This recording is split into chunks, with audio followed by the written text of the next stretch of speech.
How to generate QR code for a Google review. So suppose if you want to take the review feedback from any of your customer or any person for your Google listing, so what you have to do is you have to just create your link and then generate a QR code. So steps are very simple. I'll just quickly guide you, and it will not take more than 10 minutes for you to do that. So for doing that, what you have to do is first you have to, you know, go to your Google business, and once you go there you have to sign into your listings. Once you're signed in, you just have to look for the listing what you want to create the review for. Then once you are on the listing page, so you have to go for the column ask for review. So once you do that, you will get a link for your listing. So this link is very important. Copy it, go to our website, paste it in this QR code generator website, paste your link, and your QR code is ready.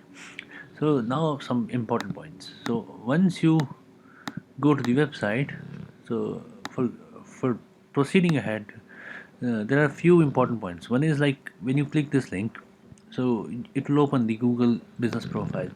Now right now when you're watching this video, may be possible that the link uh, or the interface what you are seeing right now could be different in to what is available in this video, because Google keeps on adding or updating the content. But the important point for you to do is you just have to rely on this link, click it and go to your Google listing, look for the ask for review section, get the link and generate the QR code with our partner website. It is absolutely free of cost, no need to pay anything, no hidden charges, no registration. So just do the job and get your stuff done. Thanks for watching.